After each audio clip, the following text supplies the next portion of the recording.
আজকের বিষয় সংস্কৃত স্বরসন্ধি। সংস্কৃত স্বরসন্ধি নিয়ে আমি আজকের যে ক্লাস সেই ক্লাসে আলোচনা করব। সংস্কৃত স্বরসন্ধির মোটামুটি গোটা 20 নিয়ম হয়।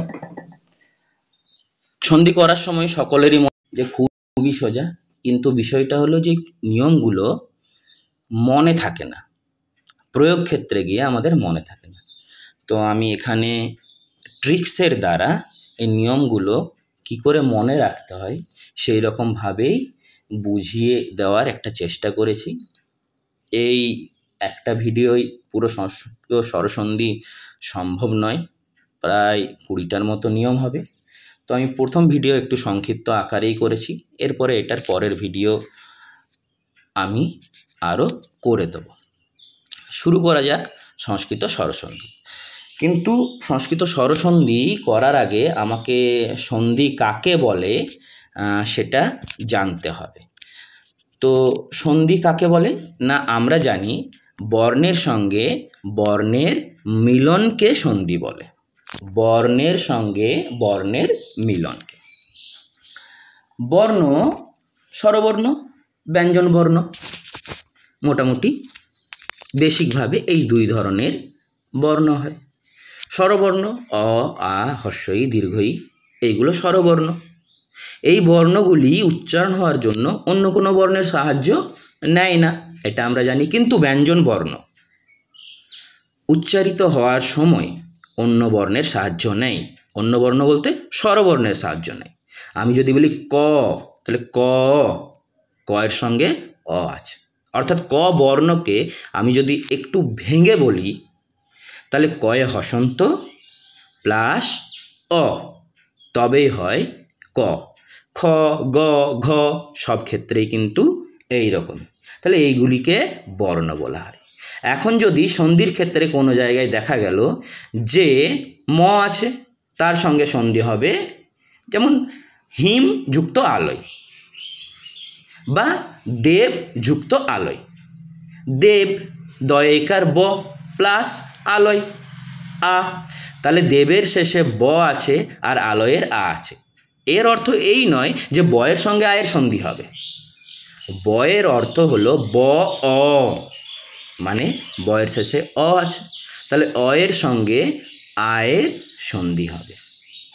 তা আমি একটু বর্ণ বিশ্লেষণের দ্বারা সন্ধি কাকে বলে কিভাবে সেটা বোঝাই, তারপর আমি স্বরসন্ধিতে যাচ্ছি। এখানে আমি প্রেজেন্টেশন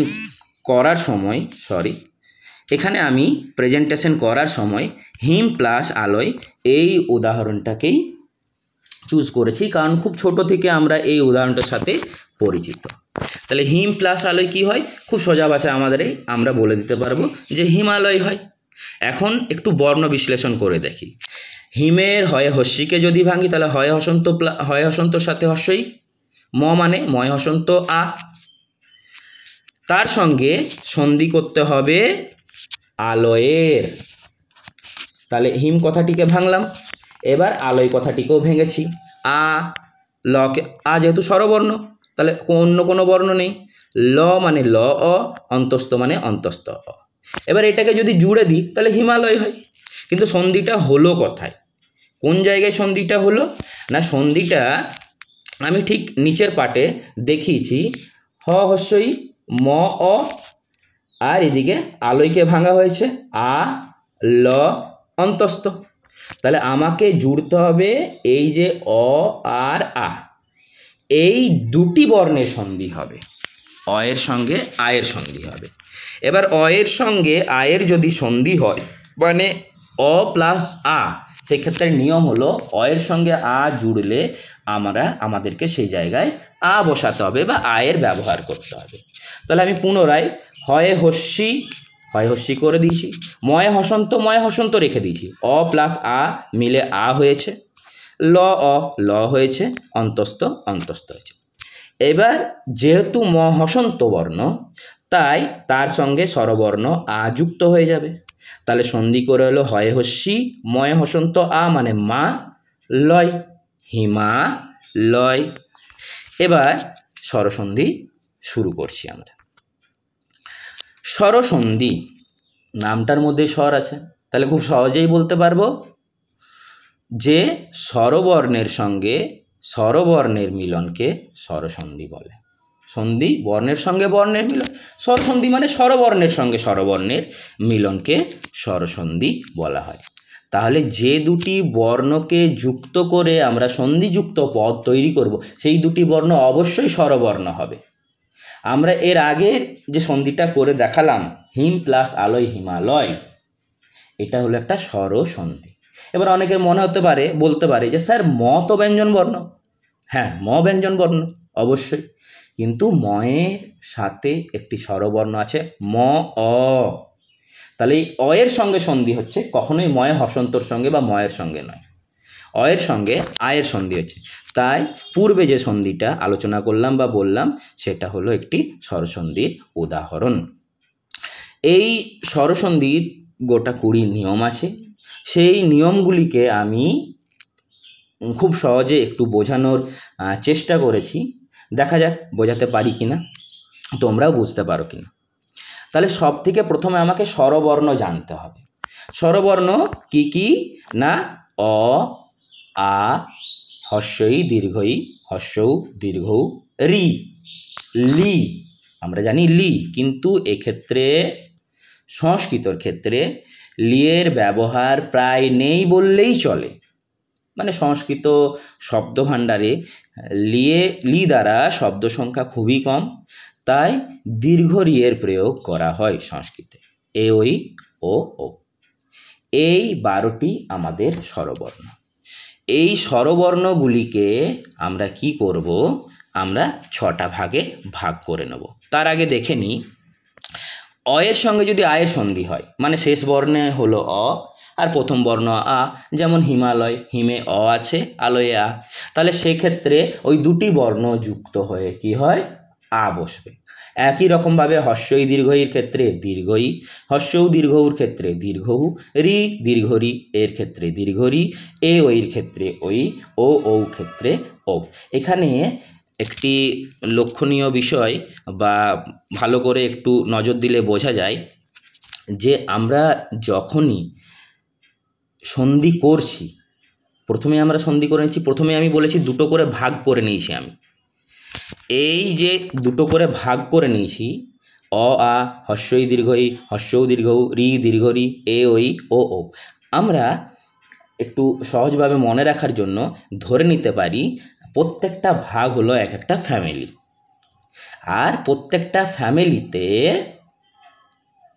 দুটি করে ভাই আছে। তাহলে 1 নম্বর পরিবারে অ আ হলো 2 ভাই, 2 নম্বর পরিবারে হস্যই দীর্ঘই, 3 নম্বর পরিবারে হস্যৌ দীর্ঘৌ, 4 নম্বর পরিবারে রি দীর্ঘ রি, এরা 2 ভাই, 5 নম্বর পরিবারে এ ওই, আর 6 নম্বর পরিবারে ও ও। তাহলে প্রথমে ভাই ভাই সন্ধি হবে, মানে একটু সহজভাবে যদি ধরে নিই বাস্তবিক জিনিসগুলো, যে প্রথমে যা মিটমাট করার, যা ডিসিশন নেওয়ার, প্রথমে 2 ভাইয়ে ডিসিশন নেবে, নিজেদের মধ্যে আদান প্রদান হবে, তারপরে আমি পরের বাড়িতে যাব। প্রথমে আদান প্রদান কি করাবে, নিজেদের মধ্যে। অ আ এরা যা কথা বলার, যা সন্ধি করার নিজেদের মধ্যে করে নেবে, কে কোনটা নেবে কে কোনটা দেবে নিজেদের মধ্যে সন্ধি করে নেবে। তারপর সন্ধি করার জন্য যাওয়া হবে পরের বাড়িতে, তারপরের বাড়িতে, এইভাবে নিজেরা প্রথমে সন্ধি করে নেবে নিজেদের মধ্যে সন্ধি করার পর পরের বাড়িতে যাবে। তো প্রথমে সন্ধি নিজেদের মধ্যে, এখানে 6টা ফ্যামিলিতে আমি ভাগ করেছি। তাহলে খুব সহজেই 6টা নিয়ম তোমরা সকলেই বুঝে নিতে পারবে যে প্রথম নিয়ম কি হবে। প্রথম নিয়ম হবে অ আ নিজেদের মধ্যেই সন্ধি করবে, মানে অ আ সন্ধি করবে অ আ এদের সাথে। এবার অ আ নিজেদের মধ্যে সন্ধি হলে কি অ্যান্সার হবে না, অ আ যদি নিজেদের মধ্যে সন্ধি হয় মানে দেব যুক্ত আলো, তাহলে দেবে অ আছে, আলোয় আ আছে, অ এর সঙ্গে আয়ের সন্ধি হলো, তাহলে অ্যান্সার কি বসবে, অ হবে না আ হবে। তো আমরা মোটামুটি পরিবারের জানি যে যারা একটু বড় সিনিয়র তাদের ভ্যালু বেশি। তাহলে এইখানে যে সিনিয়র দুই ভাইয়ের মধ্যে তারই ভ্যালু বেশি। এবার সিনিয়রিটি বুঝবো কি করে? অ আ আ শুনতে একটু বেশি টাইম লাগে। দীর্ঘ, হস্যই দীর্ঘ ই, দীর্ঘ বর্ণ, হস্যৌ দীর্ঘ উ, রি দীর্ঘ রি, এ ওই, ও ও। তাহলে খুব সহজেই বুঝে নিতে পারছি, যদি অ আকে দুই ভাই ধরা হয় তাহলে আ হলো বড়, আ হলো বড় ভাই। এবার এক্ষেত্রে বড় ভাই বা দীর্ঘ বর্ণ যেটা, সেটাই অ্যান্সার, মানে অ এবং আয়ের মধ্যে সন্ধি হলে আ হবে অ্যান্সার। একই রকমভাবে হস্যই দীর্ঘ এর মধ্যে সন্ধি হলে দীর্ঘই অ্যান্সার হবে, হস্যও দীর্ঘ এদের মধ্যে সন্ধি হলে দীর্ঘও অ্যান্সার হবে, রি দীর্ঘ রি এদের মধ্যে সন্ধি হলে দীর্ঘ রি, এ ওই এদের মধ্যে সন্ধি হলে ওই অ্যান্সার হবে, ও ও এদের মধ্যে সন্ধি হলে ও অ্যান্সার হবে। এই যে ছকটা স্বরবর্ণ, এই ছকটা যদি মাথার মধ্যে থাকে অটোমেটিক আমরা নিয়মগুলোকে খুব সহজেই বলে নিতে পারবো। তাই আমরা এই স্বরবর্ণটাকে 6টা ভাগে ভাগ করে নিয়েছি। তাহলে প্রথম নিয়ম কি হবে? আমরা প্রথম ফ্যামিলি নিজেদের মধ্যেই সন্ধি করবে। প্রথম নিয়ম হলো, প্রথম ফ্যামিলিতে কে কে আছে? অ আছে, অ নিজেদের মধ্যেই সন্ধি করবে। তাহলে প্রথম ফ্যামিলিকে আমি যদি 1 ধরে নিই, 1 + 1 মানে 1-এর সাথে 1-এর সন্ধি, নিজেদের মধ্যেই সন্ধি। এবার অ আ নিজেদের মধ্যে সন্ধি করবে, তার অর্থ কি? মানে অ এর সঙ্গে সন্ধি করতে পারে, অ এর সঙ্গে সন্ধি করতে পারে, আবার অ এর সাথে সন্ধি করতে পারে, আয়ের সাথেও করতে পারে। উল্টো দিকে অ এর সঙ্গে সন্ধি করতে পারে, আবার এই আয়ের সাথেও সন্ধি করতে পারে। আরেকবার বিষয়টা বলি, অ নিজেদের মধ্যে সন্ধি করার অর্থ হলো যে অ এর সাথে সন্ধি করলো, আয়ের সাথে সন্ধি করলো, অ এর সাথে সন্ধি করলো, আয়ের সাথে সন্ধি করলো। তার মানে আমি বুঝতে পারছি যে নিজেদের মধ্যে যদি নিজেদের মধ্যে সন্ধি করে তাহলে 4 বার সন্ধি করতে হবে। অ এর সাথে, আয়ের সাথে 2 বার, অ এর সাথে সন্ধি করবে 3 বার, আয়ের সাথে সন্ধি করবে 4 বার। সে 4 বার করুক আর 1 বার করুক, নিয়ম কিন্তু একই। নিয়মে কি আসবে? অ্যান্সার আসবে আ। মানে অ এর সাথে অ এর সন্ধি হোক বা অ এর সাথে আয়ের হোক, আয়ের সাথে অ এর হোক বা আয়ের সাথে আয়ের হোক, নিয়ম হবে আ। উদাহরণ, বিদ্যা, আ আছে আর আলয়ের আ প্লাস আ, মানে বিদ্যার আ আর আলয়ে আয়ের সন্ধি হয়েছিল, অ্যান্সার হয়েছিল আ। সেটা বিদ্যালয়ের ক্ষেত্রে আ বসেছে, বিদ্যালয়। তাহলে 1 নাম্বার নিয়ম, নিজেদের মধ্যে সন্ধি, আ নিজেদের মধ্যে সন্ধি করবে। 2 নাম্বার নিয়ম খুব সহজেই বোঝা যাচ্ছে, হস্যই দীর্ঘই নিজেদের মধ্যে সন্ধি করবে, অ্যান্সার হবে দীর্ঘই। একই রকমভাবে হস্যইর সাথে সন্ধি করতে পারে, হস্যই দীর্ঘইর সাথে সন্ধি করতে পারে, দীর্ঘই হস্যইর সাথে সন্ধি করতে পারে, আবার দীর্ঘইর সাথে সন্ধি করতে পারে। উদাহরণে দেখিয়েছি আমি, গিরি, গিরিতে হস্যই আছে, আবার ইসে দীর্ঘই আছে, তাহলে হস্যই আর দীর্ঘই মিলে দীর্ঘই হয়েছে, সেই জন্য রয়ের ক্ষেত্রে রয়ের দীর্ঘই হয়েছে। কিন্তু শচীন্দ্র চয়ে দীর্ঘই আছে আর ইন্দ্রতে হস্য হয়েছে, ওই দুটি মিলে দীর্ঘই আর হস্যই মিলে দীর্ঘই হয়েছে, চয়ের ক্ষেত্রে চয়ে দীর্ঘই করা হয়েছে। প্রথম নিয়ম অ প্লাস অ। দ্বিতীয় নিয়ম হলো হস্যই দীর্ঘই প্লাস হস্যই দীর্ঘই। 3 নাম্বার নিয়ম একই রকমভাবে, আশা করি তোমরা বুঝতে পেরেছ, হস্যও দীর্ঘউ প্লাস হস্যও দীর্ঘউ। অ্যান্সার কি হবে? না, অ্যান্সার সহজ ভাষায় বোঝানোর জন্য আমি বলেছিলাম যে বড় ভাই সে, মানে হস্যও দীর্ঘউ। যদি আমি সাধারণভাবে বাস্তবিকভাবে বড় ভাই ধরি তাহলে দীর্ঘউকে মনে হয়, আর বইয়ের ভাষায় বলবো দীর্ঘ বর্ণ। তাহলে হস্যও দীর্ঘউর সাথে সন্ধিতে দীর্ঘ বর্ণ দীর্ঘউ কিন্তু সন্ধির ক্ষেত্রে অ্যান্সার হবে। হস্যউ প্লাস হস্যউ দীর্ঘউ অ্যান্সার হয়েছে, হস্যউ প্লাস দীর্ঘউ সেম অ্যান্সার, দীর্ঘউ প্লাস হস্যউ তাই অ্যান্সার, আর দীর্ঘউ প্লাস দীর্ঘউ অ্যান্সার। বধূতে দীর্ঘউ আছে আর উৎসবে হস্যউ আছে, কিন্তু বধূৎসব যখন হয়েছে দীর্ঘউ, বধূৎসব। 4 নাম্বার নিয়ম, রি প্লাস দীর্ঘ রি, মানে রি বা দীর্ঘ রির সাথে এই বা দীর্ঘ রির যদি সন্ধি হয়, অ্যান্সার কিন্তু এক্ষেত্রে দীর্ঘ রি হবে। সাধারণত যে উদাহরণ বইয়ে পাওয়া যায় আমাদের, সেই উদাহরণ অনুযায়ী রিয়ের সাথে রিয়ের সন্ধি বিশেষত পাওয়া যায়।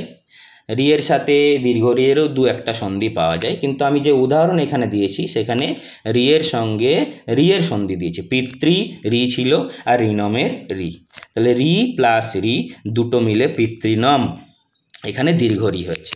দীর্ঘ রি আমাদেরকে কিভাবে লেখার সময় কিভাবে বোঝাতে হয়, রি তার নিচে আবার রি চিহ্ন দিতে হয়। এইভাবেই দীর্ঘ রিকে আমরা খুব সহজে বোঝাতে পারি। এখনো পর্যন্ত আমি এই 4টি নিয়ম বোঝালাম। 4টি নিয়ম আমি যদি একবার রিপিট করি কোনো কিছু না দেখে, তাহলে আমি খুব সহজে, যদি আমার স্বরবর্ণ মনে থাকে, স্বরবর্ণতে অ আ হস্যই দীর্ঘই, আমরা ছোটোতে যেভাবে লিখতাম এক লাইনে 4টি করে বর্ণ লিখতাম, অ আ হস্যই দীর্ঘই, হস্যও দীর্ঘ, রি দীর্ঘ রি, এ ওই ও ও। তাহলে প্রথম দু ভাই অ আ, এদের মধ্যে সন্ধি হয়েছে, মানে অ এর সাথে অ এর বা অ এর সাথে আয়ের, ঘুরিয়ে আয়ের সাথে অ বা আয়ের সাথে আয়ের সন্ধি।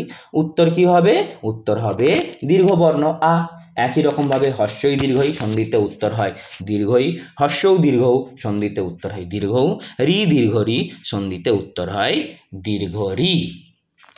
ভিডিওটি যাতে খুব বিস্তারিত না হয়, তাই আমি প্রথম ভিডিওতে 4টি নিয়মই এখানে আলোচনা করেছি। পরবর্তী আরও 2টি ভিডিওর দ্বারা আমি সমস্ত নিয়মগুলি শেষ করার চেষ্টা করব।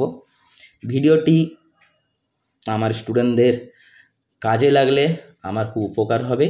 যাই হোক, এইরকম আরও ভিডিও পাওয়ার জন্য যারা চ্যানেলটি সাবস্ক্রাইব করনি তারা চেষ্টা করবে করে নেওয়ার। যে সকল আরও অন্যান্য ছাত্রছাত্রীর বা তোমাদের ছোট ভাই বোনদের যদি প্রয়োজন হয় তাদেরকে একটু শেয়ার করে দিও। ভালো লাগলে লাইক করো, আর নোটিফিকেশান অন করে রাখলে আমি যখন নতুন ভিডিও দেবো তখন খুব সহজেই পেয়ে যাবে।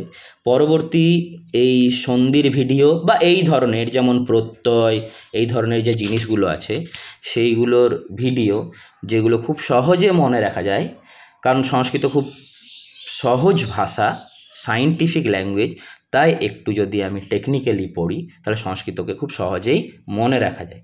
তাহলে সেই ধরনের ভিডিও বানিয়ে আমি সেগুলো আমার চ্যানেলে পোস্ট করে দেবো। তোমরা নোটিফিকেশান অন করে রাখলে সহজেই সেইগুলো পেয়ে যাবে। যাক, ধন্যবাদ। পরবর্তী ভিডিও আমি পরে পোস্ট করব।